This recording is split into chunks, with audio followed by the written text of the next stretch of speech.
Halo Sobat HLS, balik lagi ke channel kita yaitu HLS Telekom.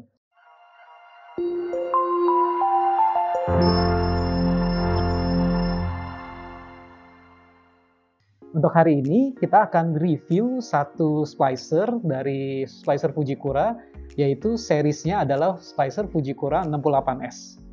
Nah, apa aja sih kita cek dari review ini? Ada beberapa part yang penting atau part yang terbaru yang disediakan dari Fujikura 68S. Nah, dari part tersebut akan memberikan kemudahan bagi user ketika melakukan splicing dan heating, dan juga memberikan kemudahan ketika juga melakukan pemotongan fiber optik dengan cleavernya. Yuk kita simak review dari video ini. Sobat HLS, di depan kita udah ada splicer Fujikura 68S dan cleavernya CT08.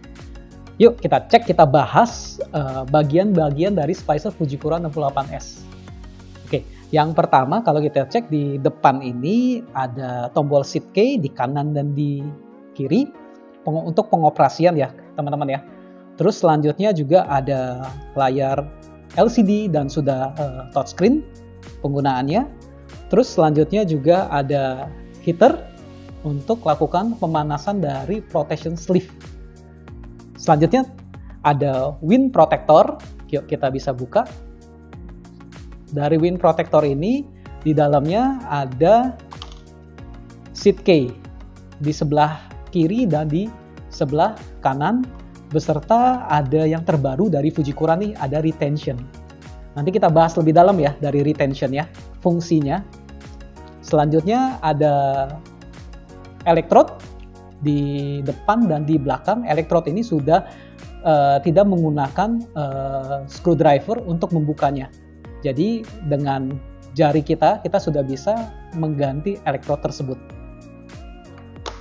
Selanjutnya pada posisi bagian samping ada dua USB port yang fungsinya nanti kita bisa konekkan ke notebook atau ke laptop yang sudah terinstall dari software Fujikura 68S. Nanti fungsinya kita untuk update dari firmware dari splicer. Yang kedua, kita untuk mengambil data sambungan atau data splicing dari splicer ya. Pakainya. Selanjutnya ada port, di sini ada port power supply juga, tapi di sini untuk hot jacket stripper.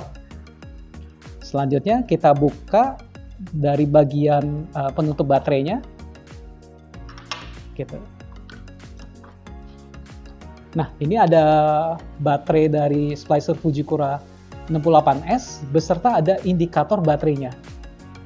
Nah, total ada 4 bar. Kalau dia 4 bar menyala berarti baterai ini full charge. Saya kembalikan lagi baterainya, saya pasangkan kembali penutup baterainya.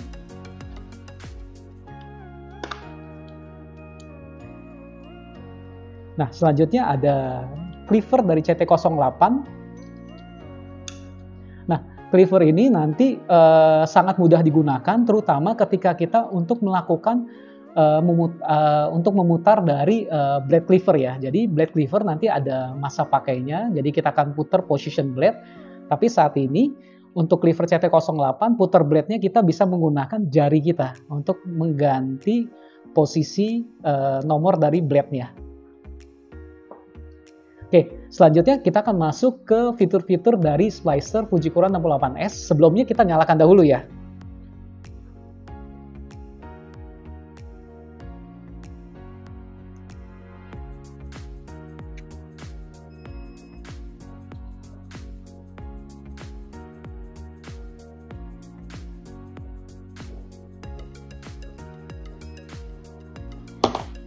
Splicer Fujikura 68S sudah kita nyalakan.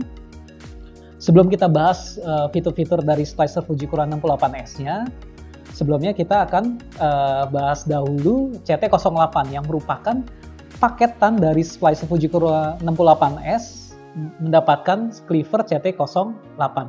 Nah, dari cleaver CT08 ini sistemnya menggunakan sekali penarikan, sekali klik untuk melakukan pemotongan fiber optik. Selanjutnya ketika kita melakukan perputaran dari blade cleavernya, kita pada posisi bawah cleaver kita tinggal putar dari rotarinya aja, kita putar ke arah belakang, maka posisi dari blade cleaver akan berubah ya, dari contohnya dari ke 1, ke 2, sampai ke 3, dan sampai seterusnya berakhir pada posisi 16, seperti itu. Saat ini kita bahas fitur-fitur dari splicer Fujikura 68S. Yang pertama kita bahas dari monitornya dulu ya sebelumnya. Nah, monitor dari splicer Fujikura 68S ini sudah touchscreen dan sudah dilengkapi dengan UI sehingga mempermudah dari user untuk mengakses menu-menu dari splicer. Kita klik tombol menu pada layar monitor.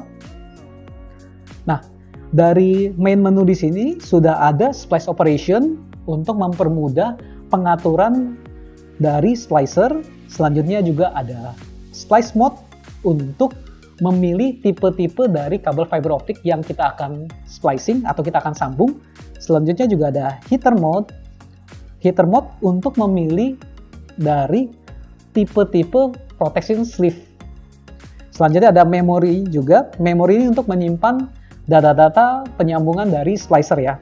Ada maintenance juga untuk melakukan calibration, ini masuk di menu maintenance.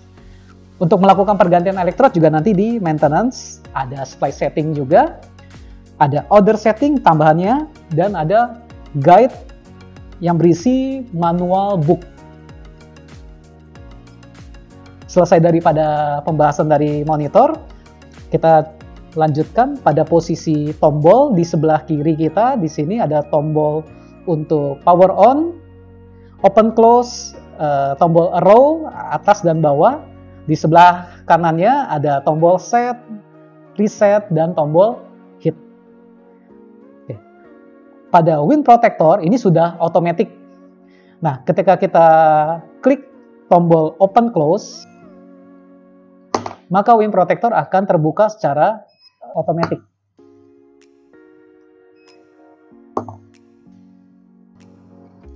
Selanjutnya pada seat clamp.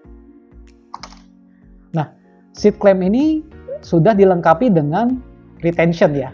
Nah, fungsi dari retention ini untuk menjepit fiber optik ketika sudah selesai melakukan penyambungan sehingga tidak mudah kabel fiber optiknya putus. Nah, untuk retention ini kita bisa aktifkan melalui pergeseran toggle pada area seat clamp. Nah, kita buka kembali pada seat clamp-nya beserta sama retention-nya juga. Selanjutnya pada posisi elektrod di sini, elektrod akan mudah sekali kita buka yaitu dengan jari kita dan sudah tidak menggunakan screwdriver lagi ya jadinya. Jadi kita bisa buka dengan jari kita tinggal putar searah jarum jam untuk merilis atau melepas elektrodnya, dan kita putar berlawanan arah jarum jam untuk mengencangkan dari elektrodnya. Itu sangat mudah sekali dilakukan, jadi tanpa menggunakan screwdriver lagi ya. Selanjutnya pada posisi heater, di sini untuk heaternya masih single heater positionnya. Pada posisi di heater ini maksimum panjang dari heater adalah 60 mm, paling panjang nanti kita gunakan. Waktu untuk heating atau pemanasan kurang lebih sekitar di 28 second.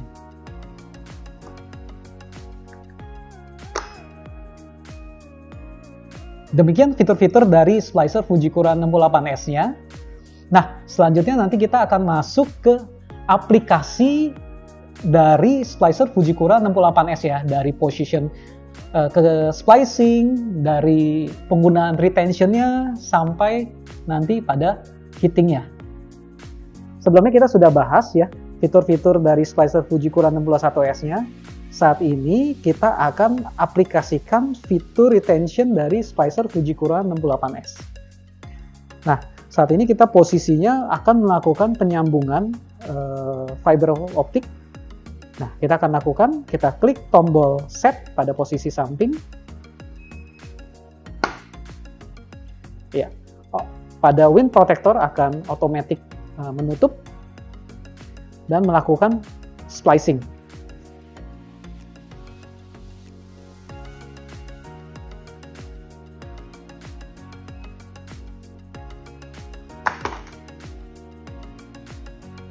Ya, slicing sudah selesai, kita buka heaternya, penutupnya. Nah, pada saat ini kita lihat bahwa retention berfungsi ketika seat clamp terbuka secara otomatis, tetapi pada retention masih menjepit fiber optik sehingga kabel fiber optiknya tidak keluar ya. Jadi posisinya masih di area seat clamp.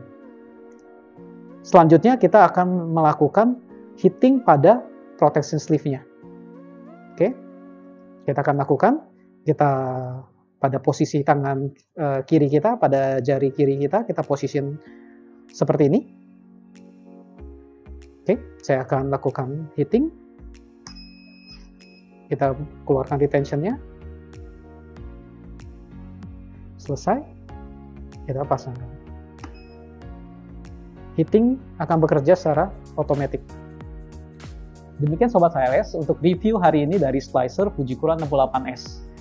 Oke, semoga dari review ini memberikan manfaat bagi teman-teman semua. Oh iya, jangan lupa ya untuk like, share, dan subscribe dari video review dari Fujikura 68S ini. Jika ada pertanyaan lain, silakan komentar di kolom di bawah ini ya. Terima kasih.